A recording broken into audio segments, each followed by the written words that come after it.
നമസ്കാരം. ആനന്ദ് ഇന്റർനാഷണൽ ന്യൂസിലേക്ക് എല്ലാ മാന്യ പ്രേക്ഷകർക്കും സ്വാഗതം. ആദ്യം പ്രധാന വാർത്ത.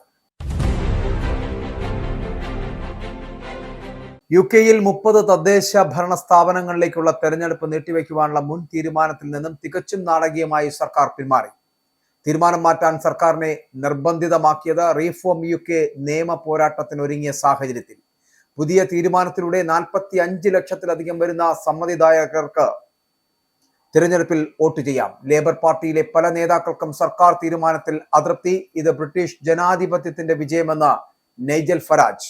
ബ്രിട്ടനിൽ 16 വയസ്സിൽ താഴെയുള്ളവർക്ക് സാമൂഹ്യ മാധ്യമ ഉപയോഗം വിലക്കുന്ന നിയമം ഈ വർഷം കൊണ്ടുവരും. കുട്ടികൾ വെർച്വൽ പ്രൈവറ്റ് നെറ്റ്വർക്കിൽ അതായത് VPN ഉപയോഗിക്കുന്നത് തടയും. VPN ഉപയോഗിക്കുന്നത് അശ്ലീല വീഡിയോകൾ കാണുന്നതിനുള്ള പ്രായപരിധി മറികടക്കാൻ. കുട്ടികളുടെ സൈബർ സുരക്ഷയുടെ കാര്യത്തിൽ വിട്ടുവീഴ്ചയ്ക്ക് തയ്യാറാകില്ലെന്ന് പ്രധാനമന്ത്രി കെയർ സ്റ്റാർമർ. അടിമക്കച്ചവടം മാനവരാശിക്കെതിരെയുള്ള ഒരു കുറ്റകൃത്യമായി വ്യാഖ്യാനിക്കുന്ന ഒരു പ്രമേയം അടുത്ത മാസം ഐക്യരാഷ്ട്രസഭയിൽ ചർച്ച ചെയ്യും. വിഷയത്തിൽ ആഫ്രിക്കൻ യൂണിയന്റെ ആവശ്യങ്ങളോട് ബ്രിട്ടീഷ് സർക്കാർ പ്രതികരിക്കണമെന്ന് ലേബർ MP ബെൽ റിബേറോ അടി. യൂറോപ്യൻ ശക്തികൾ കാണിച്ച അനീതിക്ക് അനുയോജ്യമായ രീതിയിലുള്ള നഷ്ടപരിഹാരം വേണമെന്ന ആഫ്രിക്കൻ യൂണിയന്റെ ആവശ്യം നിരാകരിച്ച ബ്രിട്ടീഷ് സർക്കാർ. US ഇറാൻ ചർച്ചകളിൽ കരാർ ഉണ്ടാകാത്ത പക്ഷം യുദ്ധമുറപ്പിച്ച അമേരിക്ക. രാജ്യത്തിനുള്ളിൽ യുറേനിയം സമ്പുഷ്ടീകരണം നടത്തുവാനുള്ള അവകാശത്തിൽ നിന്ന് ഇറാൻ പിന്മാറില്ല. US നാവികസേനയുടെ വിമാനവാഹിനി കപ്പൽ USS അബ്രഹാം ലിങ്കന്റെ നേതൃത്വത്തിൽ ഇറാന്റെ തീരത്തേക്ക് വിന്യസിച്ചു. ഇറാന്റെ ആണവ പരിപാടികളിൽ ആശങ്ക അറിയിച്ച് US-ഉം യൂറോപ്യൻ രാജ്യങ്ങളും. ആരോപണം നിഷേധിച്ച് ടെഹ്റാൻ. റഷ്യ ഉക്രൈൻ യുദ്ധം അവസാനിക്കുന്നില്ല. ഊർജ കേന്ദ്രങ്ങളെ ലക്ഷ്യമിട്ട് റഷ്യ കൂടുതൽ ആക്രമണങ്ങൾക്ക് തയ്യാറെടുക്കുകയാണ് എന്ന് ഉക്രൈൻ പ്രസിഡന്റ് വ്ളാഡിമിർ സെലൻസ്കി. ആക്രമണങ്ങൾ യുദ്ധം അവസാനിപ്പിക്കുന്നതിനുള്ള ചർച്ചകളെ കൂടുതൽ സങ്കീർണമാക്കുമെന്നും എല്ലാ വ്യോമ പ്രതിരോധ സംവിധാനങ്ങളും ശരിയായി സജ്ജീകരിച്ചിട്ടുണ്ട് എന്ന് ഉറപ്പാക്കണമെന്നും സെലൻസ്കി. യുദ്ധം അവസാനിപ്പിക്കുവാനുള്ള 3ാം റൗണ്ട് ചർച്ചകൾ ജനീവയിൽ ഇന്ന് ആരംഭിക്കും. പ്രധാനമന്ത്രി നരേന്ദ്രമോദിയുമായി കൂടിക്കാഴ്ച നടത്തി Indian grand Mufti Kanthapuram AP Abubakar Musliyar. സാമൂഹിക മാനുഷിക വിദ്യാഭ്യാസ വികസന വിഷയങ്ങളും ന്യൂനപക്ഷ ക്ഷേമകാര്യങ്ങളും രാജ്യാന്തര സംഭവങ്ങളും ചർച്ചയായി. കേരള യാത്രക്കിടെ സമൂഹത്തിലെ വിവിധ കോണുകളിൽ നിന്ന് ഉയർന്നു വന്ന വിഷയങ്ങൾ പ്രധാനമന്ത്രിയുടെ ശ്രദ്ധയിൽപ്പെടുത്തിയെന്ന് അബൂബക്കർ മുസ്ലിയാർ. ശബരിമല ഉൾപ്പെടെ മതസ്വാതന്ത്ര്യവുമായി ബന്ധപ്പെട്ട വിഷയം സുപ്രീം കോടതിയുടെ 9 അംഗ ബെഞ്ച് പരിഗണിക്കും. ബെഞ്ച് പരിശോധിക്കുന്നത് വ്യക്തി സ്വാതന്ത്ര്യവും മതസ്വാതന്ത്ര്യവുമായി ബന്ധപ്പെട്ട സങ്കീർണമായ നിയമപ്രശ്നങ്ങൾ. ശബരിമലയ്ക്ക് പുറമെ മുസ്ലിം സ്ത്രീകളുടെ പള്ളി പ്രവേശനം, ദാവൂദി ബോറ പെൺകുട്ടികളുടെ ചേലാകർമ്മം തുടങ്ങിയ കേസുകളിലും തീരുമാനമുണ്ടാകും. പൊതുവായ പ്രശ്നങ്ങൾ ഒന്നിച്ചു പരിഗണിക്കുവാൻ തീരുമാനിച്ചത് ശബരിമല വിഷയത്തിൽ പുനഃപരിശോധനാ വിധി വന്ന സാഹചര്യത്തിൽ. സർക്കാരിനും മന്ത്രിമാർക്കുമെതിരെ സമൂഹ മാധ്യമങ്ങളിൽ ഉയരുന്ന ആരോപണങ്ങൾക്കും വാർത്തകൾക്കും മറുപടി നൽകുവാൻ പബ്ലിക് റിലേഷൻ വകുപ്പിൽ ക്യാപ്സൂൾ സംഘം. LDF അനുകൂല നിലപാടുള്ള ജീവനക്കാരുടെ സംഘം ഇതിനായി പ്രവർത്തനം തുടങ്ങിയത് ഡയറക്ടറേറ്റിൽ. വാർത്തകൾക്കും പോസ്റ്റുകൾക്കും ചുവടെ കമന്റായി ക്യാപ്സൂളുകൾ രേഖപ്പെടുത്തുവാൻ ജില്ലകളിൽ ഫാക്ട് ചെക്ക് എന്ന പേരിൽ ID-കൾ രൂപീകരിച്ചു. സർക്കാരിനെതിരായ ട്രോളുകൾ പോലും വിട്ടുകളയരുതെന്ന് ക്യാപ്സൂൾ സംഘത്തിന്റെ നിർദ്ദേശം. വാർത്തകൾ വിശദമായി. ഭരണമേറ്റെടുത്തതിന് ശേഷമുള്ള 14ാമത്തെ മലക്കം മറിച്ചിലിന് സർ കെയർ സ്റ്റാർമർ നിർബന്ധിതനായതോടെ 45 ലക്ഷത്തിലധികം വരുന്ന സമ്മതിദായകർക്ക് വരുന്ന മെയ് മാസം നടക്കുന്ന തിരഞ്ഞെടുപ്പിൽ വോട്ട് ചെയ്യാം. 30 തദ്ദേശ സ്വയംഭരണ സ്ഥാപനങ്ങളിലേക്കുള്ള തെരഞ്ഞെടുപ്പ് നീട്ടിവെക്കുവാനുള്ള മുൻ തീരുമാനത്തിൽ നിന്നും തികച്ചും നാടകീയമായിരുന്നു കെയർ സ്റ്റാർമർ സർക്കാരിന്റെ പിന്മാറ്റം. തിരഞ്ഞെടുപ്പ് 1 വർഷത്തോളം നീട്ടിവെക്കുവാനുള്ള തീരുമാനത്തിനെതിരെ റീഫോം UK നിയമ പോരാട്ടത്തിന് ഒരുങ്ങിയതോടെയാണ് തീരുമാനം മാറ്റാൻ സർക്കാർ നിർബന്ധിതമായത്. കൗൺസിലുകളുടെ പുനഃസംഘടനയുമായി ബന്ധപ്പെട്ടായിരുന്നു തിരഞ്ഞെടുപ്പ്. അത് നീട്ടിവെക്കുവാൻ സർക്കാർ തീരുമാനിച്ചതും അതിനുശേഷമായിരുന്നു. ഇതിനായി 63 മില്യൺ പൗണ്ട് നീക്കിവെച്ച സർക്കാരിന് ഇപ്പോൾ നൈജൽ ഫരാജിന്റെ കോടതി ചെലവ് കൂടി നൽകേണ്ടതായി വരും. ഇത്തരമൊരു സാഹചര്യത്തിൽ പുനഃസംഘടനയുമായി മുൻപോട്ട് പോകാനാവുമോ എന്നാണ് കൗൺസിലുകൾ ചോദിക്കുന്നത്. എന്നാൽ സമയക്രമം പാലിച്ച് നടപടികൾ കൈക്കൊള്ളാനാകുമെന്ന പ്രത്യാശയാണ് സർക്കാരിനകത്തെ ചില വൃത്തങ്ങൾ പങ്കുവയ്ക്കുന്നത്.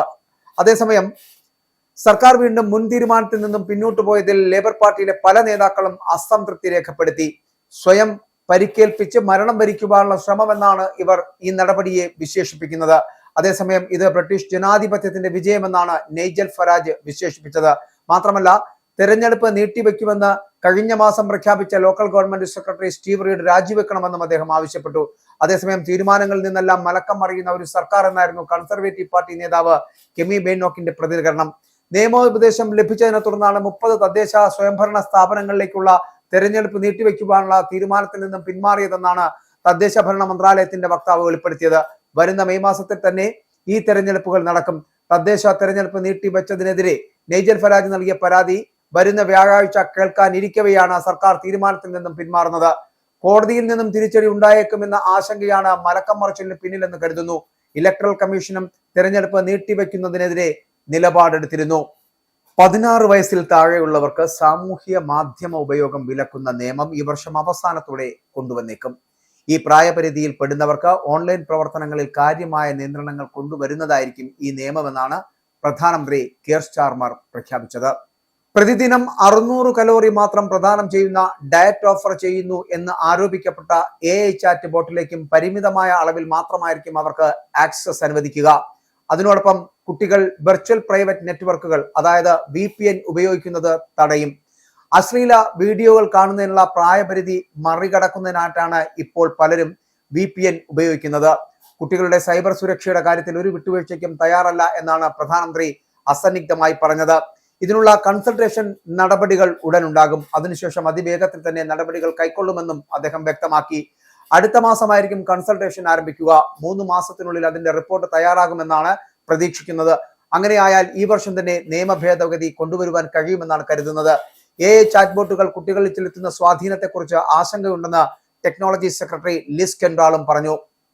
ആഫ്രിക്കൻ രാജ്യങ്ങളുടെ UN-ലെ നീക്കം യൂറോപ്യൻ രാജ്യങ്ങളെ പാപ്പരാക്കിയേക്കും. അടിമക്കച്ചവടം മാനവരാശിക്കെതിരെയുള്ള ഒരു കുറ്റകൃത്യമായി വ്യാഖ്യാനിക്കുന്ന ഒരു പ്രമേയം അടുത്ത മാസം ഐക്യരാഷ്ട്രസഭയിൽ ചർച്ചയ്ക്ക് വരാനിരിക്കെ ആഫ്രിക്കൻ യൂണിയന്റെ ആവശ്യങ്ങളോട് ബ്രിട്ടീഷ് സർക്കാർ പ്രതികരിക്കണമെന്ന് ആവശ്യപ്പെട്ട ലേബർ MP ബെൽ റിബൈറോ അടി രംഗത്തെത്തി. എന്നാൽ ഇതുമായി ബന്ധപ്പെട്ട് നഷ്ടപരിഹാരം നൽകാൻ കഴിയില്ല എന്ന ഉറച്ച നിലപാടിലാണ് ബ്രിട്ടീഷ് സർക്കാർ. ആഫ്രിക്കൻ ഭൂഖണ്ഡത്തിലെ 55 രാജ്യങ്ങളെ പ്രതിനിധാനം ചെയ്യുന്ന ആഫ്രിക്കൻ യൂണിയൻ മേഖലയോടെ യൂറോപ്യൻ ശക്തികൾ കാണിച്ച അനീതിക്ക് അനുയോജ്യമായ രീതിയിലുള്ള നഷ്ടപരിഹാരം വേണമെന്ന് അവർ ആവശ്യപ്പെടുന്നു. ഇത്തരത്തിൽ നഷ്ടപരിഹാരം ആവശ്യപ്പെടുന്ന കരീബിയൻ രാജ്യങ്ങൾക്കൊപ്പം ചേർന്ന് പ്രവർത്തിക്കുവാനാണ് ആഫ്രിക്കൻ യൂണിയന്റെ തീരുമാനം. ഇതിൽ ചില കരീബിയൻ രാജ്യങ്ങൾ അവകാശപ്പെടുന്നത് അവർക്ക് ട്രില്യൺ കണക്കിന് നഷ്ടപരിഹാരത്തിനുള്ള അവകാശമുണ്ട് എന്നാണ്. ഇക്കഴിഞ്ഞ വാരാന്ത്യത്തിൽ നടന്ന ഉച്ചകോടിയിൽ വരുന്ന മാർച്ച് 25-ന് ഐക്യരാഷ്ട്രസഭയിൽ വയ്ക്കാൻ ഉദ്ദേശിക്കുന്ന പ്രമേയത്തിൽ അറ്റ്ലാന്റിക്കിന് കുറുകെയുള്ള അടിമക്കച്ചവടം മാനവരാശിക്കെതിരെയുള്ള ഗുരുതര കുറ്റകൃത്യമാണ് എന്ന് പരാമർശിക്കുന്നതിന് ഔദ്യോഗിക അനുമതി ലഭിച്ചിരുന്നു. ഖാനയായിരിക്കും ഇതിനായുള്ള മുൻകൈയെടുക്കുക. നഷ്ടപരിഹാരത്തോടൊപ്പം തന്നെ കൊള്ളയടിച്ച മുതലുകൾ തിരികെ നൽകണമെന്നും പ്രമേയത്തിൽ ആവശ്യപ്പെടും. ഭൂതകാലങ്ങളിൽ ആഫ്രിക്ക അനുഭവിച്ച കഷ്ടപ്പാടുകളെ ചെറുതാക്കി ചിത്രീകരിക്കുവാൻ സമ്മതിക്കില്ല എന്ന് വ്യക്തമാക്കാനായി ഐക്യരാഷ്ട്രസഭയിൽ ആഫ്രിക്കൻ രാജ്യങ്ങൾ ഒരുമിച്ച് നിൽക്കുമെന്നും അവർ വ്യക്തമാക്കി. സാമ്രാജ്യത്വത്തിന്റെ ഏറ്റവും തിളക്കമേറിയ നാളുകളിൽ ആഫ്രിക്കൻ ഭൂഖണ്ഡത്തിന്റെ കാൽഭാഗത്തിലധികം ഭൂപ്രദേശത്തെ നിയന്ത്രിച്ചിരുന്ന ബ്രിട്ടനെ ആയിരിക്കും ഈ നീക്കം ഏറ്റവും അധികം ബാധിക്കുക. 18-ാം നൂറ്റാണ്ടിന്റെ തുടക്കത്തിൽ തന്നെ അടിമത്തം അവസാനിപ്പിച്ച ബ്രിട്ടൻ തന്നെയാണ് പിന്നീട് ആഗോളതലത്തിൽ തന്നെ അത് അവസാനിപ്പിക്കുന്നതിനുള്ള മുൻകൈയെടുത്തതും. ബ്രിട്ടനിൽ 5-ാം പനി വ്യാപകമാകുന്നതായി മുന്നറിയിപ്പ്. വളരെ വേഗം പടർന്നു പിടിക്കുന്ന ഈ വൈറസ് ജന്യ രോഗത്തിനെതിരെ പ്രതിരോധ കുത്തിവയ്പ് എടുക്കാത്ത കുട്ടികളെ രോഗം ബാധിക്കുന്നതായി കണ്ടെത്തിയതിനെ തുടർന്നാണ് ഈ മുന്നറിയിപ്പ് വന്നിരിക്കുന്നത്. നേരത്തെ എൻഫീൽഡിൽ 10 വയസ്സിൽ താഴെയുള്ള 34 കുട്ടികൾക്ക് 5-ാം പനി ബാധിച്ചതായി UK ആരോഗ്യ സുരക്ഷാ ഏജൻസി സ്ഥിരീകരിച്ചിരുന്നു. ഈ വർഷം ആരംഭിച്ചതിന് ശേഷം ഇതുവരെ ഇംഗ്ലണ്ടിൽ 96 പേർക്കാണ് ഈ രോഗം സ്ഥിരീകരിക്കപ്പെട്ടിട്ടുള്ളത് എന്ന് കണക്കുകൾ പറയുന്നു. അതിൽ ഭൂരിഭാഗം പേരും 10 വയസ്സിൽ താഴെയുള്ള കുട്ടികളാണ്. ഇതിൽ ചിലർക്ക് ദിവസങ്ങളോളം ആശുപത്രിയിൽ കഴിയേണ്ടതായി വന്നു. തലച്ചോറിലേക്ക് വൈറസിന്റെ വ്യാപനം നടന്നാൽ ഒരുപക്ഷെ മരണം വരെ സംഭവിച്ചേക്കാവുന്ന രീതിയിൽ അതീവ ഗുരുതരമായ രോഗമാണിത്. കഴിഞ്ഞ വർഷം 1000-ൽ ഏറെ 5-ാം പനി കേസുകളായിരുന്നു UK-യിൽ റിപ്പോർട്ട് ചെയ്യപ്പെട്ടത്. ആ വർഷം യൂറോപ്പിൽ പൊതുവെ തന്നെ 5-ാം പനി വ്യാപനം റെക്കോർഡ് നിലയിലേക്ക് എത്തിയിരുന്നു. 2024-ലായിരുന്നു UK-യിൽ ഏറ്റവും അധികം 5-ാം പനി കേസുകൾ ഉണ്ടായത്, 3681 അതിൽ ഒരു കുട്ടി മരണമടയുകയും ചെയ്തിരുന്നു. ഇതോടെ ലോകാരോഗ്യ സംഘടന പ്രഖ്യാപിച്ചിരുന്ന 5-ാം പനി മുക്ത രാജ്യം എന്ന പദവി UK-ക്ക് നഷ്ടമാവുകയും ചെയ്തിരുന്നു.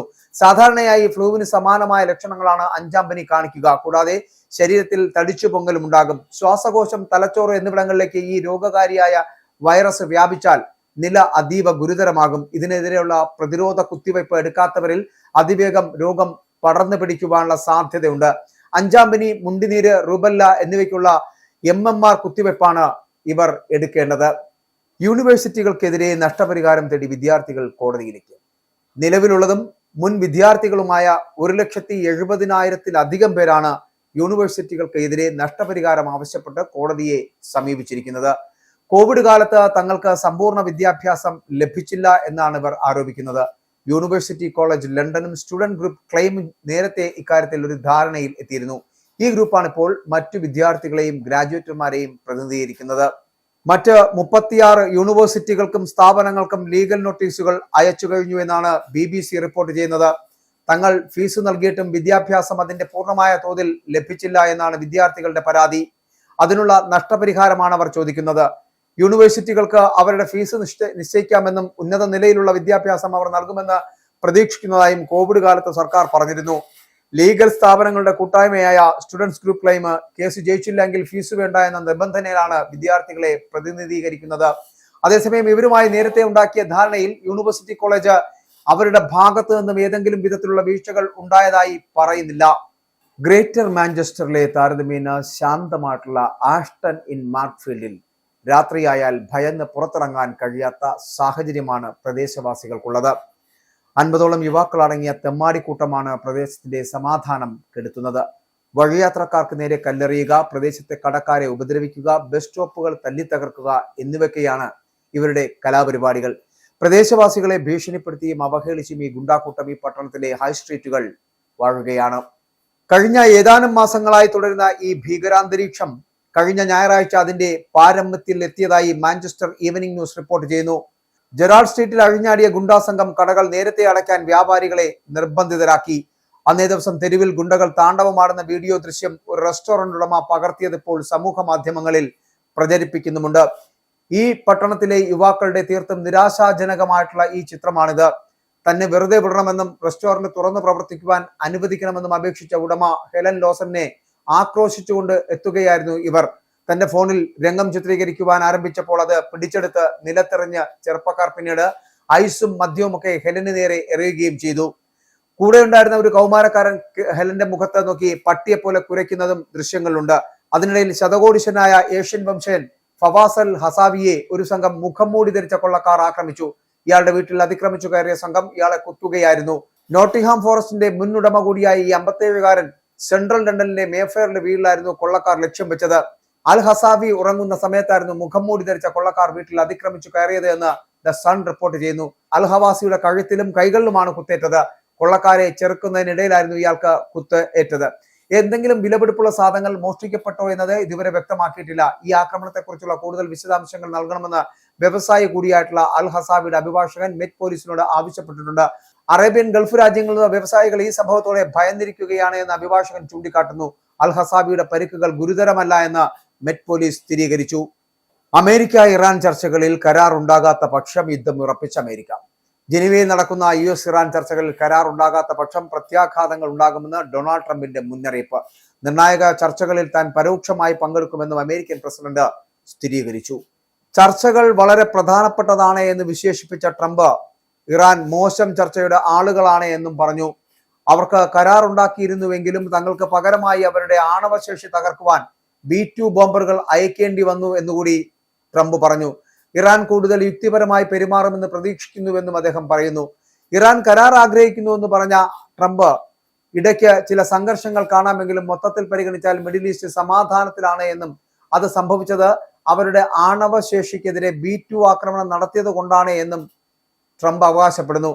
അമേരിക്ക നടത്തിയ ഓപ്പറേഷൻ മിഡ് നൈറ്റ് ഹാമർ സൈനിക നടപടിയിൽ ഫോഡോ, നത്താൻസ്, ഇസ്ഫഹാൻ എന്നീ 3 പ്രധാന ആണവ കേന്ദ്രങ്ങളെ ലക്ഷ്യമിട്ടതായി ട്രംപ് ഓർമ്മിപ്പിച്ചു. ആ നടപടി ഉണ്ടായിരുന്നില്ല എങ്കിൽ ഇറാൻ 1 മാസത്തിനുള്ളിൽ ആണവായുധം സ്വന്തമാക്കിയേനെ എന്നായിരുന്നു ട്രംപിന്റെ പ്രതികരണം.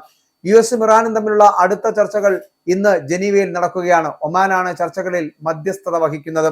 ട്രംപിന്റെ മുന്നറിയിപ്പുകൾക്ക് പിന്നാലെ US നാവികസേനയുടെ വിമാനവാഹിനി കപ്പൽ USS എബ്രഹാം ലിങ്കന്റെ നേതൃത്വത്തിൽ ഇറാന്റെ തീരത്തേക്ക് വിന്യസിച്ചതായും റിപ്പോർട്ടുണ്ട്. നേരത്തെ ആണവ ചർച്ചകൾ ഒമാനിലെ മസ്കത്തിലും ഇറ്റലിയിലെ റോമിലുമാണ് നടന്നത്. ഇറാന്റെ ആണവ പരിപാടി ആണവ ബോംബ് നിർമ്മാണത്തിനായി ലക്ഷ്യമിട്ടതാണ് എന്ന ആശങ്ക US-ഉം ചില യൂറോപ്യൻ രാജ്യങ്ങളും പ്രകടിപ്പിക്കുമ്പോൾ ടെഹ്റാൻ ഈ ആരോപണം നിഷേധിക്കുകയാണ്. ഈ മാസം ആദ്യം റോയിട്ടേഴ്സിനോട് സംസാരിച്ച ഒരു പ്രാദേശിക നയതന്ത്രജ്ഞൻ ഇറാൻ രാജ്യത്തിനുള്ളിൽ യുറേനിയം സമ്പുഷ്ടീകരണം നടത്തുവാനുള്ള അവകാശത്തിൽ നിന്ന് പിന്മാറില്ല എന്ന് വ്യക്തമാക്കിയിരുന്നു എന്ന് പറയുന്നു. എന്നാൽ സമ്പുഷ്ടീകരണത്തിന്റെ നിലവാരവും ശുദ്ധിയും സംബന്ധിച്ചോ പ്രാദേശിക കൂട്ടായ്മ രൂപീകരണവുമായി ബന്ധപ്പെട്ടോ ചർച്ചകൾക്ക് തയ്യാറാണ് എന്ന് അവർ പറയുന്നു. റഷ്യ യുക്രൈൻ യുദ്ധം അവസാനിക്കുന്നില്ല. ഊർജ കേന്ദ്രങ്ങളെ ലക്ഷ്യമിട്ട് റഷ്യ കൂടുതൽ ആക്രമണങ്ങൾക്ക് തയ്യാറെടുക്കുകയാണ് എന്ന് യുക്രൈൻ രഹസ്യാന്വേഷണ വിഭാഗം റിപ്പോർട്ട് ചെയ്തതായി പ്രസിഡന്റ് വ്ളാഡിമിർ സെലൻസ്കി പറഞ്ഞു.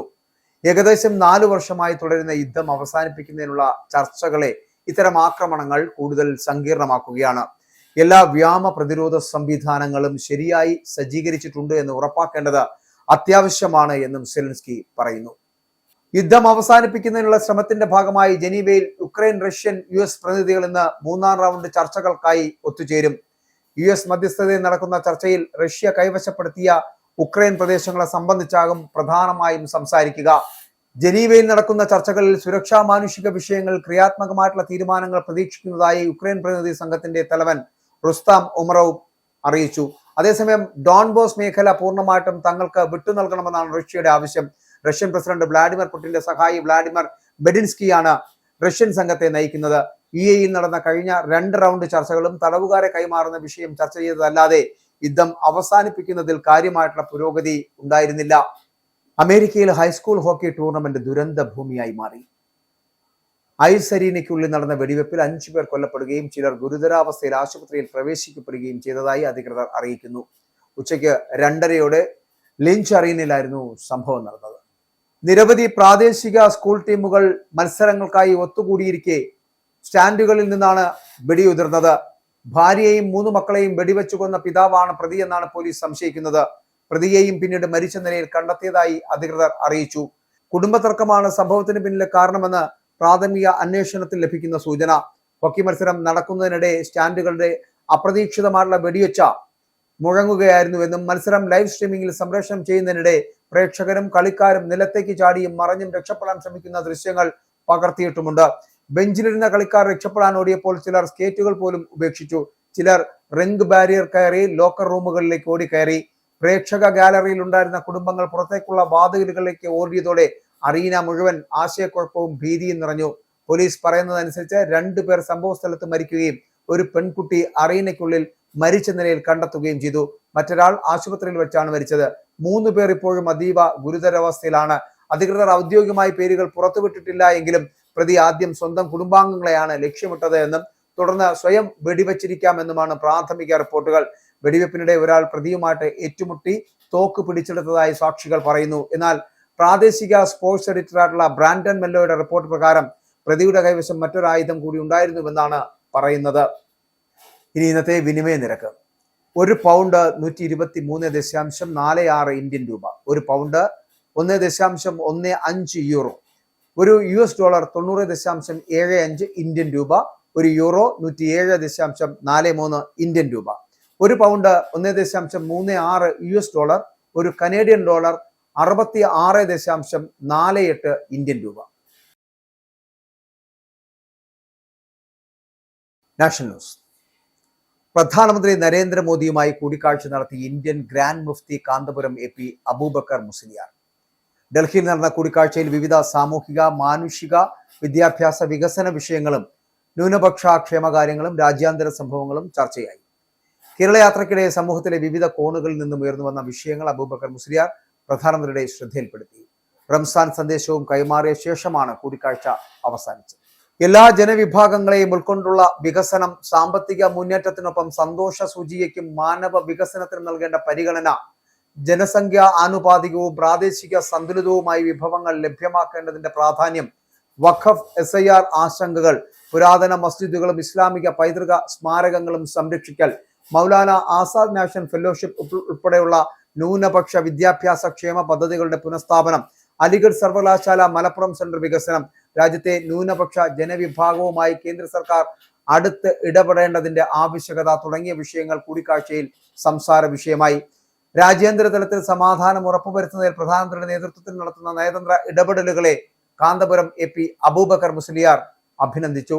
ശബരിമല ഉൾപ്പെടെ മതസ്വാതന്ത്ര്യവുമായി ഉൾപ്പെട്ട വിഷയം പരിഗണിക്കുന്ന സുപ്രീം കോടതിയുടെ 9-അംഗ ബെഞ്ചിന് ഉത്തരം നൽകേണ്ടത് 7 നിയമ പ്രശ്നങ്ങൾക്ക്.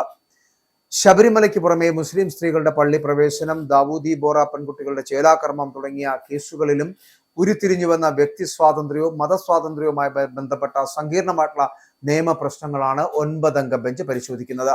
ശബരിമല വിധി പുനഃപരിശോധിക്കുവാൻ തീരുമാനിച്ചപ്പോഴാണ് മറ്റു കേസുകളിലെയും പൊതുവായ പ്രശ്നങ്ങൾ ഒന്നിച്ച് പരിഗണിക്കുവാൻ തീരുമാനമായത്. ഭരണഘടനയുടെ 25-ാം അനുച്ഛേദത്തിന് കീഴിൽ മതസ്വാതന്ത്ര്യത്തിനുള്ള അവകാശത്തിന്റെ സാധ്യതയും പരിധിയും എന്താണ്? ഭരണഘടനയുടെ 25-ാം അനുച്ഛേദ പ്രകാരമുള്ള വ്യക്തികളുടെ അവകാശത്തിനും 26-ാം അനുച്ഛേദ പ്രകാരം പ്രത്യേക വിശ്വാസി സമൂഹത്തിന്റെ അവകാശത്തിനും ഇടയിലുള്ള പരസ്പര ബന്ധം എന്താണ്? ഭരണഘടനയുടെ 26-ാം അനുച്ഛേദ പ്രകാരം വിശ്വാസി സമൂഹത്തിന്റെ അവകാശങ്ങൾ പൊതുക്രമം, ധാർമ്മികത, ആരോഗ്യം എന്നിവയ്ക്ക് പുറമെ ഭരണഘടനയുടെ 3-ാം പാർട്ടിലെ മറ്റു വകുപ്പുകൾക്ക് വിധേയമാണോ? ഭരണഘടനയിലെ 25, 26 അനുച്ഛേദത്തിന് കീഴിലെ ധാർമ്മികത എന്ന വാക്കിന്റെ സാധ്യതയും പരിധിയും എന്താണ്? അതിൽ ഭരണഘടന ധാർമ്മികതയും ഉൾപ്പെടുമോ? ഭരണഘടനയുടെ 25-ാം അനുച്ഛേദ പ്രകാരമുള്ള മതാചാരങ്ങൾ കോടതിക്ക് എത്രത്തോളം പരിശോധിക്കാം? ഭരണഘടനയുടെ 25(2)(b)യിൽ പറയുന്ന ഹിന്ദുക്കളിലെ വിഭാഗങ്ങൾ എന്നതിന്റെ അർത്ഥം എന്താണ്? വിശ്വാസി സമൂഹത്തിന്റെ മതാചാരങ്ങൾ അതിന് പുറത്തുള്ളവർ പൊതു താല്പര്യ ഹർജിയിലൂടെ ചോദ്യം ചെയ്യുന്നത് എത്രത്തോളം അംഗീകരിക്കാം? തുടങ്ങിയ വിഷയങ്ങളാണ് കോടതി പരിഗണിക്കുക. എന്നാൽ മറ്റു കേസുകളുടെ നിലവിലെ സ്ഥിതി പരിശോധിച്ചാൽ അന്യമതസ്ഥരെ വിവാഹം കഴിച്ച പാഴ്സി സ്ത്രീകളുടെ ക്ഷേത്രപ്രവേശനം വിലക്കുന്ന വിഷയം 2017 ഡിസംബർ മാസം 14-നാണ് 5-അംഗ ബെഞ്ച് അവസാനമായി പരിഗണിച്ചത്. പിന്നീട് 2018 ജനുവരി 1-ന് വീണ്ടും അത് പരിഗണിക്കുമെന്ന് പറഞ്ഞുവെങ്കിലും അതുണ്ടായില്ല. ഷിയ മുസ്ലിങ്ങളിലെ ദാവൂദി ബോറ സമുദായത്തിലെ ചേരാകർമ്മം നിരോധിക്കണമെന്ന കേസ് 2018 സെപ്റ്റംബർ മാസം 24-നാണ് അവസാനമായി പരിഗണിച്ചത്. ഈ കേസ് ഭരണഘടനാ ബെഞ്ചിന് വിടാൻ അന്ന് ഉത്തരവിറക്കുകയും ചെയ്തു. എന്നാൽ ബെഞ്ച് ഉണ്ടാക്കിയിട്ടല്ല മുസ്ലിം സ്ത്രീകൾക്ക് പള്ളികളിലും ദർഗകളിലും പ്രവേശനം അനുവദിക്കണമെന്ന് ആവശ്യപ്പെട്ടുള്ള കേസ് 2019 നവംബർ 5-നാണ് അവസാനമായിട്ട് പരിഗണിച്ചത്. ഇക്കാര്യത്തിൽ മറുപടി നൽകുവാൻ എതിർകക്ഷികൾക്ക് നിർദ്ദേശവും നൽകി. എന്നാൽ അതിന് പിന്നാലെയാണ് ശബരിമല വിധി പുനഃപരിശോധിക്കുവാൻ തീരുമാനമുണ്ടായത്.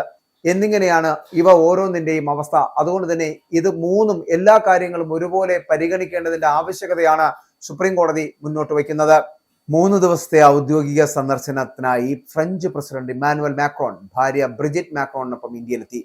തിങ്കളാഴ്ച രാത്രി മുംബൈ വിമാനത്താവളത്തിലെത്തിയ മാക്രോണിനെയും ഭാര്യയെയും മഹാരാഷ്ട്ര ഗവർണർ ആചാര്യ ദേവവ്രത്, മുഖ്യമന്ത്രി ദേവേന്ദ്ര ഫട്നാവിസ് എന്നിവർ ചേർന്ന് സ്വീകരിച്ചു. ഇന്ത്യയിലേക്കുള്ള മാക്രോണിന്റെ 4ാമത്തെ സന്ദർശനമാണിത്. ഈ മാസം 17 മുതൽ 19 വരെ ഇന്ത്യയിൽ ചെലവഴിക്കുന്ന മാക്രോൺ ഇമ്പാക്ട് ഉച്ചകോടിയിലും മുംബൈയിൽ നടക്കുന്ന ഉഭയകക്ഷി ഉച്ചകോടിയിലും പങ്കെടുക്കും. വിദ്യാഭ്യാസം, പ്രതിരോധം, ബഹിരാകാശം, ആണവോർജ്ജം തുടങ്ങി വിവിധ മേഖലകളിലെ സഹകരണം ശക്തമാക്കുന്നതുമായി ബന്ധപ്പെട്ട ചർച്ചകൾ നടക്കുമെന്നാണ് പ്രതീക്ഷ. പ്രധാനമന്ത്രി നരേന്ദ്രമോദിയുമായുള്ള ചർച്ചകളിൽ നിർമ്മിത ബുദ്ധിയും തന്ത്രപരമായ സഹകരണവും പ്രധാന വിഷയങ്ങളാകും. ഹെലികോപ്റ്ററുകളുടെയും പ്രിസൻസ് ഗൈഡഡ് മിസൈലുകളുടെയും സംയുക്ത നിർമ്മാണം ഉൾപ്പെടെയുള്ള പ്രതിരോധ സഹകരണം ശക്തിപ്പെടുത്തുന്നതിന് ഊന്നൽ നൽകുമെന്നാണ് പ്രതീക്ഷിക്കുന്നത്. ഇന്ത്യയിലേക്ക് തന്ത്രപരമായ പങ്കാളിത്തത്തെ കൂടുതൽ മുന്നോട്ട് കൊണ്ടുപോകാനാണ് മുംബൈ മുതൽ ന്യൂഡൽഹി വരെയുള്ള 3 ദിവസത്തെ ഈ സന്ദർശനം. ഈ ഔദ്യോഗിക സന്ദർശനം ഇന്ത്യയും ഫ്രാൻസും തമ്മിലുള്ള തന്ത്രപരമായ പങ്കാളിത്തത്തെയും സജീവ സഹകരണത്തെയും ശക്തിപ്പെടുത്തും. പ്രിയപ്പെട്ട സുഹൃത്തെ, നരേന്ദ്രമോദി നമുക്ക് നാളെ കാണാം എന്നാണ് ഇന്ത്യയിലേക്ക് യാത്ര തിരിച്ചുടൻ ഫ്രഞ്ച് പ്രസിഡന്റ് എക്സിൽ കുറിപ്പിട്ടത്. പ്രസിഡന്റ് മാക്രോണുമായുള്ള സന്ദർശനത്തിനായിട്ട് പ്രധാനമന്ത്രി നരേന്ദ്രമോദി ഇന്ന് മുംബൈയിലെത്തും. ചൊവ്വാഴ്ച ഉച്ചകഴിഞ്ഞ് ലോക്ഭവനിൽ നടക്കുന്ന കൂടിക്കാഴ്ചയിൽ ഉഭയകക്ഷി ചട്ടക്കൂടിന് കീഴിൽ കൈവരിച്ച നേട്ടങ്ങൾ വിലയിരുത്തുന്നതിലും ഭാവിയിൽ ബന്ധം കൂടുതൽ ശക്തിപ്പെടുത്തുന്നതിനുമുള്ള വഴികൾ ചർച്ച ചെയ്യുന്നതിലാവും പ്രധാനമായിട്ടും ശ്രദ്ധ കേന്ദ്രീകരിക്കുക. സുരേഷ് മലമ്പുഴയിൽ UDFന്റെ സ്വതന്ത്ര സ്ഥാനാർത്ഥിയാകും. ഇന്ന് വൈകുന്നേരം പ്രതിപക്ഷ നേതാവിന്റെ പുതുയുഗ യാത്രയുടെ ഭാഗമാകുമെന്നും സുരേഷ് പറഞ്ഞു. അതേസമയം 4 തവണയല്ല 100 തവണ അപ്പീൽ നൽകിയാലും ചെവിക്കൊള്ളുന്ന പ്രശ്നമില്ല എന്നും പുറത്താക്കിയാൽ പുറത്താക്കിയത് തന്നെയാണ് എന്നുമുള്ള CPM സംസ്ഥാന സെക്രട്ടറി MV ഗോവിന്ദന്റെ പ്രസ്താവന വന്നതോടെയാണ് CPM പാർട്ടി പ്രവേശനത്തിന് ഇനി വഴിയില്ലാതായി മാറിയെന്ന് സുരേഷ് മനസ്സിലാക്കിയത്. അതോടുകൂടിയാണ് മലമ്പുഴയിൽ UDFന്റെ സ്വതന്ത്ര സ്ഥാനാർത്ഥിയാകുവാനുള്ള തീരുമാനം. ചൊവ്വാഴ്ച വൈകുന്നേരം പ്രതിപക്ഷ നേതാവിന്റെ യാത്രയുടെ ഭാഗമാകുമെന്നും സുരേഷ് പറഞ്ഞിട്ടുണ്ട്. മാത്രമല്ല 4 അപ്പീലുകൾ ഇതുവരെ കൊടുത്തിരുന്നു, ഒന്നുപോലും പാർട്ടി പരിഗണിച്ചിരുന്നില്ല. 13 വർഷമായി പാർട്ടിയുടെ പുറത്തു കിടക്കുന്ന തനിക്ക് ഇനി പ്രതീക്ഷയില്ലെന്നും VSന്റെ പേഴ്സണൽ അസിസ്റ്റന്റ് ആയിരുന്ന സുരേഷ് വ്യക്തമാക്കുന്നു. മത്സരിക്കുന്നുവെങ്കിൽ മലമ്പുഴയിൽ മാത്രമാണ് മത്സരിക്കുക. ഇടതുപക്ഷ മനസ്സുള്ള നിരവധി പേർ കൂടെയുണ്ട്. കോൺഗ്രസിലേക്ക് പോകില്ല എന്നും സ്വതന്ത്ര സ്ഥാനാർത്ഥിയായിട്ടായിരിക്കും മത്സരിക്കുക എന്നും സുരേഷ് പറയുന്നു. ഇന്ന് വൈകിട്ട് 6 മണിക്കാണ് പുതുയുഗ യാത്രയുടെ ഭാഗമാകാൻ സുരേഷ് അവിടെ എത്തിച്ചേരുന്നത്. 2013 മെയ് 12, 13 തീയതികളിൽ ചേർന്ന കേന്ദ്ര കമ്മിറ്റി യോഗമാണ് സുരേഷിനെ പാർട്ടിയിൽ നിന്ന് പുറത്താക്കിയത്. പാർട്ടി കമ്മിറ്റിയിലെ വിവരങ്ങൾ മാധ്യമങ്ങൾക്ക് ചോർത്തി നൽകി VSന്റെ ഇമേജ് വർദ്ധിപ്പിക്കുവാൻ വാർത്തകൾ നിർമ്മിച്ച് മാധ്യമങ്ങൾക്ക് വിതരണം ചെയ്തു എന്നൊക്കെയായിരുന്നു അദ്ദേഹത്തിനെതിരെയുള്ള കുറ്റങ്ങൾ. വൈക്കം വിശ്വൻ, വിജയരാഘവൻ എന്നിവരടങ്ങുന്ന കമ്മീഷന്റെ ശുപാർശകളുടെ അടിസ്ഥാനത്തിലായിരുന്നു 3 പേരെയും പുറത്താക്കാൻ തീരുമാനമെടുത്തത്. ഇതിനിടെ ഈ ശുപാർശ VS തള്ളി. പക്ഷേ നടപടിയിൽ നിന്നും അവരെ രക്ഷിച്ചെടുക്കുവാൻ VSനായില്ല. സുരേഷിനൊപ്പം press secretary K Balakrishnan, additional private secretary VK Sasidharan എന്നിവരായിരുന്നു പുറത്താക്കപ്പെട്ട മറ്റ് 3 പേർ. ഇതിനിടെ സുരേഷ് മലമ്പുഴയിൽ സ്ഥാനാർത്ഥിയായാൽ VSന്റെ മകൻ VA അരുൺകുമാറിനെ ഇവിടെ സ്ഥാനാർത്ഥിയാക്കുവാനുള്ള ആലോചനയും CPM-ൽ ഉയർന്നിട്ടുണ്ട്. അരുൺ മത്സരിച്ചാൽ VS ഫാക്ടർ നിലനിർത്താനാവുമെന്നാണ് പാർട്ടിയിലെ ഒരു വിഭാഗം കണക്കുകൂട്ടുന്നത്. കഴിഞ്ഞ തവണ 25,734 വോട്ടിന്റെ ഭൂരിപക്ഷത്തിലായിരുന്നു A പ്രഭാകരൻ മലമ്പുഴയിൽ നിന്നും വിജയിച്ചു കയറിയത്. സർക്കാരിനും മന്ത്രിമാർക്കുമെതിരെ സാമൂഹ്യ മാധ്യമങ്ങളിൽ ഉയരുന്ന ആരോപണങ്ങൾക്കും വാർത്തകൾക്കും മറുപടി നൽകാൻ പബ്ലിക് റിലേഷൻസ് വകുപ്പിൽ ക്യാപ്സൂൾ സംഘം. LDF അനുകൂല നിലപാടുള്ള ജീവനക്കാരുടെ സംഘമാണ് ഇതിനായി ഡയറക്ടറേറ്റിൽ പ്രവർത്തനം തുടങ്ങിയത്. ഇവർ നൽകുന്ന ക്യാപ്സൂളുകൾ വാർത്തകൾക്കും പോസ്റ്റുകൾക്കും ചുവടെ കമന്റായി രേഖപ്പെടുത്തുവാൻ എല്ലാ ജില്ലകളിലും ഫാക്ട് ചെക്ക് എന്ന പേരിൽ ഐഡികളും സൃഷ്ടിച്ചിട്ടുണ്ട്. PRDക്ക് കീഴിൽ ജില്ലാ ഓഫീസുകളിൽ കരാറുകാരായി ജോലി ചെയ്യുന്ന പ്രീസം ടീമിനെയാണ് ഇതിന് ചുമതലപ്പെടുത്തിയിരിക്കുന്നത്. സർക്കാരിനെതിരായ സമൂഹ മാധ്യമ പോസ്റ്റുകളും വാർത്തകളും PRD ജില്ലാ ഓഫീസുകളിൽ ശേഖരിച്ച് ഡയറക്ടറിലേക്ക് അയക്കണം. ട്രോളുകൾ പോലും വിട്ടുകളയണ്ട എന്നാണ് നിർദ്ദേശം. ഈ വാർത്തകൾ ഡയറക്ടറേറ്റിൽ ക്രോഡീകരിച്ച് മറുപടിക്കായി അതത് വകുപ്പുകൾക്ക് കൈമാറും. വകുപ്പുകളിൽ നിന്ന് ലഭിക്കുന്ന മറുപടി കുറിച്ചുകൊള്ളുന്ന തരത്തിലാക്കുകയാണ് ക്യാപ്സൂൾ സംഘത്തിന്റെ ജോലി. ഇവർ നൽകുന്ന മറുപടികൾ ജില്ലാ ഓഫീസുകൾ കൈകാര്യം ചെയ്യും. പ്രിസം ടീം ഈ മറുപടികൾ കമന്റായി പോസ്റ്റ് ചെയ്യണം. എന്നാൽ ചില വകുപ്പുകൾ PRDയിൽ നിന്നുള്ള ചോദ്യങ്ങൾക്ക് മറുപടി നൽകാൻ കഴിയാത്ത അവസ്ഥയിലാണ്. ആരോപണങ്ങൾ ഉന്നയിക്കുന്ന വിഷയങ്ങളിൽ മന്ത്രിയുടെ നിലപാട് എന്തെന്ന് ഉദ്യോഗസ്ഥർക്ക് അറിയില്ല. മന്ത്രിമാരെ പ്രതികരണത്തിന് കൃത്യസമയത്ത് കിട്ടാറുമില്ല. പല മന്ത്രിമാർക്കും സ്വന്തമായി PR ടീമുകളുണ്ട്. അതിനാൽ PRDക്ക് മറുപടി നൽകാറുമില്ല. വിമർശനങ്ങളെ പ്രതിരോധിക്കുവാൻ കിണഞ്ഞു പരിശ്രമിക്കുന്ന സർക്കാരിന് നിയമസഭയിൽ ഉന്നയിക്കുന്ന ചോദ്യങ്ങൾക്ക് മറുപടിയില്ല. കഴിഞ്ഞ 2 സമ്മേളനങ്ങളിലായി ഉന്നയിച്ച ചോദ്യങ്ങൾ 40 എണ്ണത്തിന് ഇതുവരെ ആരോഗ്യമന്ത്രി മറുപടി നൽകിയിട്ടേയില്ല. ചോദ്യങ്ങൾക്ക് കൃത്യമായി മറുപടി നൽകാത്തതിന് സ്പീക്കർ പലവട്ടം മന്ത്രിമാർക്ക് മുന്നറിയിപ്പ് നൽകിയിട്ടും ഇത് തന്നെയാണ് ഇപ്പോഴത്തെയും അവസ്ഥ. BJP സ്ഥാനാർത്ഥി നിർണയ ചർച്ചകളിൽ ചില സീറ്റുകളിൽ ധാരണയായുവെങ്കിലും പ്രഖ്യാപന കാര്യത്തിൽ തിടുക്കം വേണ്ടെന്ന് ദേശീയ നേതൃത്വം നിർദ്ദേശം നൽകി. പ്രധാന സീറ്റുകളിൽ ഏകദേശ ധാരണയാക്കുക, ദേശീയ നേതൃത്വത്തിന് അത് കൈമാറുക, കേരളത്തിനൊപ്പം തിരഞ്ഞെടുപ്പ് നടക്കുന്ന മറ്റ് സംസ്ഥാനങ്ങളിലും കൂടി ചേർന്നുള്ള പ്രഖ്യാപനം നടത്തുക എന്നതിനാണ് സാധ്യത. എന്നാൽ സീറ്റ് ഉറപ്പാക്കിയ സ്ഥാനാർത്ഥികൾ ആ മണ്ഡലങ്ങളിൽ സജീവമാകുന്നതിനും നിർദ്ദേശം നൽകിയിട്ടുണ്ട്. നേമമണ്ഡലത്തിലെ സംസ്ഥാന പ്രസിഡന്റ് രാജീവ് ചന്ദ്രശേഖർ, കഴക്കൂട്ടത്ത് V മുരളീധരൻ, മഞ്ചേശ്വരത്ത് K സുരേന്ദ്രൻ, കാട്ടാക്കടയിൽ PK കൃഷ്ണദാസ്, പാലായിൽ ഷോൺ ജോർജ്, തിരുവല്ലയിൽ അനൂപ് ആന്റണി എന്നിവർ പ്രവർത്തനം സജീവമാക്കി. വട്ടിയൂർക്കാവിൽ R ശ്രീലേഖ മത്സരിച്ചേക്കുമെന്നും ഇതിന് ദേശീയ നേതൃത്വം തീരുമാനം അറിയിക്കുമെന്നുമാണ് വിവരം. തിരുവനന്തപുരം മണ്ഡലത്തിൽ കരമന ജയൻ, ചെങ്കൽ രാജശേഖരൻ നായർ എന്നിവരുടെ പേരുകളാണ് പരിഗണിക്കുന്നത്. ചെങ്ങന്നൂരിൽ സന്ദീപ് ബജസ്പതി, ആറന്മുളയിൽ കുമ്മനം രാജശേഖരൻ എന്നിവർക്കാണ് സാധ്യത. ശോഭാ സുരേന്ദ്രനായി കായംകുളം അല്ലെങ്കിൽ പാലക്കാടാണ് പരിഗണിക്കുന്നത്. കാസർകോട്ട് ML അശ്വിനി, മാറ്റിങ്ങലിൽ P സുധീരൻ മത്സരിച്ചേക്കും. എറണാകുളത്തെ തൃപ്പൂണിത്തറയിലും ആലുവയിലും BJP മത്സരിക്കും. ജില്ലയിൽ ചില സീറ്റുകൾ 2020 നൽകും. തൃശൂരിൽ MD രമേശിനെയാണ് ആദ്യം പരിഗണിച്ചത്. അപ്രതീക്ഷിത സ്ഥാനാർത്ഥിയായി മറ്റാരെങ്കിലും വരാനും സാധ്യതയുണ്ട്. NDA നേതാക്കളായ തുഷാർ വെള്ളാപ്പള്ളിയും സാബു ജേക്കബും മത്സരിക്കുന്ന കാര്യത്തിൽ ദേശീയ നേതൃത്വവുമായി ആലോചിച്ച് തീരുമാനമുണ്ടാകുമെന്നാണ് BJP നേതൃത്വം വിശദീകരിക്കുന്നത്. ഇറ്റലിയെ പരാജയപ്പെടുത്തി ഇംഗ്ലണ്ട്. അവസാനം വരെ ആവേശം നീണ്ടുനിന്ന പോരാട്ടത്തിനൊടുവിൽ ഇറ്റലിയെ പരാജയപ്പെടുത്തി ഇംഗ്ലണ്ട് രംഗത്തെത്തി. ഇംഗ്ലണ്ട് ഉയർത്തിയ കൂറ്റൻ ലക്ഷ്യത്തോട് അടുത്തെത്തിയ ശേഷമാണ് ഇറ്റലി പരാജയം സമ്മതിച്ചത്. മൈതാനത്ത് അത്ര പരിചിതമല്ലാത്ത ഇറ്റലി ലോക ചാമ്പ്യന്മാരായ ഇംഗ്ലണ്ടിനെ അക്ഷരാർത്ഥത്തിൽ മുട്ടിടിപ്പിക്കുകയായിരുന്നു. ടോസ് നേടി ബാറ്റിംഗ് തെരഞ്ഞെടുത്ത ഇംഗ്ലണ്ട് നിശ്ചിത 20 ഓവറിൽ 7 വിക്കറ്റ് നഷ്ടത്തിൽ 202 റൺസ് എടുത്തു. മറുപടി ബാറ്റിംഗിൽ ഇറ്റലിയുടെ ഇന്നിംഗ്സ് 178 അവസാനിച്ചതോടെ ഇംഗ്ലണ്ടിന് 24 റൺസ് ജയം. തകർപ്പൻ ബാറ്റിംഗ് പ്രകടനം കാഴ്ചവെച്ച ബിൽ ജാക്സ് ആണ് player of the match. Italian താരം ബെൻ മന്റേനിയുടെ വെടിക്കെട്ട് നിറഞ്ഞ അർദ്ധ സെഞ്ചുറി പ്രകടനം മത്സരം വിജയിപ്പിക്കുവാൻ ഉപകരിച്ചില്ല. 22 പന്തിൽ 3 ഫോറും 4 സിക്സും സഹിതം 53 റൺസ് നേടിയ ജാക്സൺ ആണ് ഇംഗ്ലണ്ടിന്റെ സൂപ്പർ ഹീറോ. ഇറ്റലിക്കായി ബെൻ മന്റേനി 25 പന്തിൽ 60 റൺസും 6 സിക്സും 4 ഫോറും അടങ്ങുന്നതാണ് മന്റേനിയുടെ ഇന്നിംഗ്സ്. 23 പന്തിൽ 5 സിക്സറും 2 ബൗണ്ടറിയും സഹിതം 45 റൺസ് നേടിയ ഗ്രാൻഡ് സ്റ്റവാർട്ടും ഇറ്റാലിയൻ നിരയിൽ മികച്ചു നിന്നു. ഇംഗ്ലണ്ടിനായി Tom Banton, Phil Salt, Sam Curran, Jacob Bethell എന്നിവർ തിളങ്ങി. ഇറ്റലിക്കായി ഗ്രാൻഡ് സ്റ്റവാർട്ട്, ക്രിഷൻ ഗലുഗമാജ് എന്നിവർ 2 വീതം വിക്കറ്റുകൾ വീഴ്ത്തി. 4 ഓവറിൽ 1 മെയ്ഡിനടക്കം 18 റൺസ് മാത്രം വിട്ടുകൊടുത്ത് 3 വിക്കറ്റ് വീഴ്ത്തിയ ഇംഗ്ലണ്ടിന്റെ ജെമി ഓവർട്ടനാണ് ബൗളർമാരിൽ മികച്ചു നിന്നത്. സാം കറൻ 3 ഓവറിൽ 22 റൺസ് വിട്ടു നൽകി 3ഉം, ജോഫ്ര ആർത്തർ 2 വിക്കറ്റുകൾ വീഴ്ത്തി. പ്രധാന വാർത്തകൾ ഒരിക്കൽ കൂടി. UK-യിൽ 30 തദ്ദേശ ഭരണ സ്ഥാപനങ്ങളിലേക്കുള്ള തെരഞ്ഞെടുപ്പ് നീട്ടിവെക്കുവാനുള്ള മുൻ തീരുമാനത്തിൽ നിന്നും തികച്ചും നാടകീയമായി സർക്കാർ പിന്മാറി.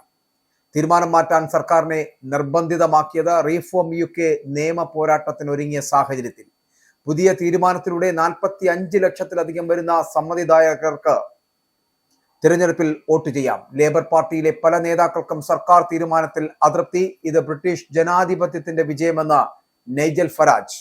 ബ്രിട്ടനിൽ 16 വയസ്സിൽ താഴെയുള്ളവർക്ക് സാമൂഹ്യ മാധ്യമ ഉപയോഗം വിലക്കുന്ന നിയമം ഈ വർഷം കൊണ്ടുവരും.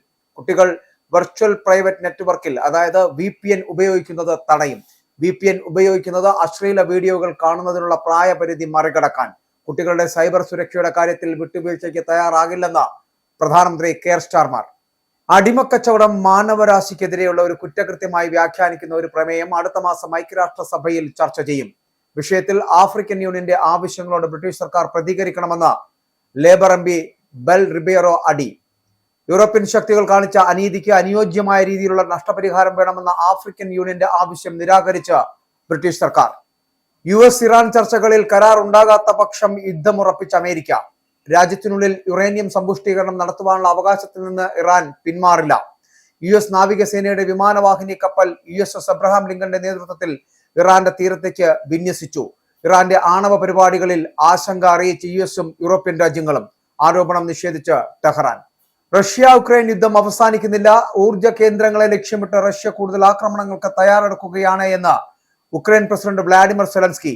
ആക്രമണങ്ങൾ യുദ്ധം അവസാനിപ്പിക്കുന്നതിനുള്ള ചർച്ചകളെ കൂടുതൽ സങ്കീർണമാക്കുമെന്നും എല്ലാ വ്യോമ പ്രതിരോധ സംവിധാനങ്ങളും ശരിയായി സജ്ജീകരിച്ചിട്ടുണ്ട് എന്ന് ഉറപ്പാക്കണമെന്നും സെലൻസ്കി. യുദ്ധം അവസാനിപ്പിക്കുവാനുള്ള 3ാം റൗണ്ട് ചർച്ചകൾ ജനീവയിൽ ഇന്ന് ആരംഭിക്കും. പ്രധാനമന്ത്രി നരേന്ദ്രമോദിയുമായി കൂടിക്കാഴ്ച നടത്തി Indian grand Mufti Kanthapuram AP Abubakar Musliyar. സാമൂഹിക മാനുഷിക വിദ്യാഭ്യാസ വികസന വിഷയങ്ങളും ന്യൂനപക്ഷ ക്ഷേമ കാര്യങ്ങളും രാജ്യാന്തര സംഭവങ്ങളും ചർച്ചയായി. കേരള യാത്രക്കിടെ സമൂഹത്തിലെ വിവിധ കോണുകളിൽ നിന്ന് ഉയർന്നു വന്ന വിഷയങ്ങൾ പ്രധാനമന്ത്രിയുടെ ശ്രദ്ധയിൽപ്പെടുത്തിയെന്ന് അബൂബക്കർ മുസ്ലിയാർ. ശബരിമല ഉൾപ്പെടെ മതസ്വാതന്ത്ര്യവുമായി ബന്ധപ്പെട്ട വിഷയം സുപ്രീം കോടതിയുടെ 9 അംഗ ബെഞ്ച് പരിഗണിക്കും. ബെഞ്ച് പരിശോധിക്കുന്നത് വ്യക്തി സ്വാതന്ത്ര്യവും മതസ്വാതന്ത്ര്യവുമായി ബന്ധപ്പെട്ട സങ്കീർണമായ നിയമപ്രശ്നങ്ങൾ. ശബരിമലയ്ക്ക് പുറമെ മുസ്ലിം സ്ത്രീകളുടെ പള്ളി പ്രവേശനം, ദാവൂദി ബോറ പെൺകുട്ടികളുടെ ചേലാകർമ്മം തുടങ്ങിയ കേസുകളിലും തീരുമാനമുണ്ടാകും. പൊതുവായ പ്രശ്നങ്ങൾ ഒന്നിച്ചു പരിഗണിക്കുവാൻ തീരുമാനിച്ചത് ശബരിമല വിഷയത്തിൽ പുനഃപരിശോധനാ വിധി വന്ന സാഹചര്യത്തിൽ. സർക്കാരിനും മന്ത്രിമാർക്കുമെതിരെ സമൂഹ മാധ്യമങ്ങളിൽ ഉയരുന്ന ആരോപണങ്ങൾക്കും വാർത്തകൾക്കും മറുപടി നൽകുവാൻ പബ്ലിക് റിലേഷൻ വകുപ്പിൽ ക്യാപ്സൂൾ സംഘം. LDF അനുകൂല നിലപാടുള്ള ജീവനക്കാരുടെ സംഘം ഇതിനായി പ്രവർത്തനം തുടങ്ങിയത് ഡയറക്ടറേറ്റിൽ. വാർത്തകൾക്കും പോസ്റ്റുകൾക്കും ചുവടെ കമന്റായി ക്യാപ്സൂളുകൾ രേഖപ്പെടുത്തുവാൻ ജില്ലകളിൽ ഫാക്ട് ചെക്ക് എന്ന പേരിൽ IDകൾ രൂപീകരിച്ചു. സർക്കാരിനെതിരായ ട്രോളുകൾ പോലും വിട്ടുകളയരുതെന്ന് ക്യാപ്സൂൾ സംഘത്തിന്റെ നിർദ്ദേശം. ഈ വാർത്താ ബുള്ളറ്റിൻ പൂർണ്ണമാകുന്നു. നമസ്കാരം.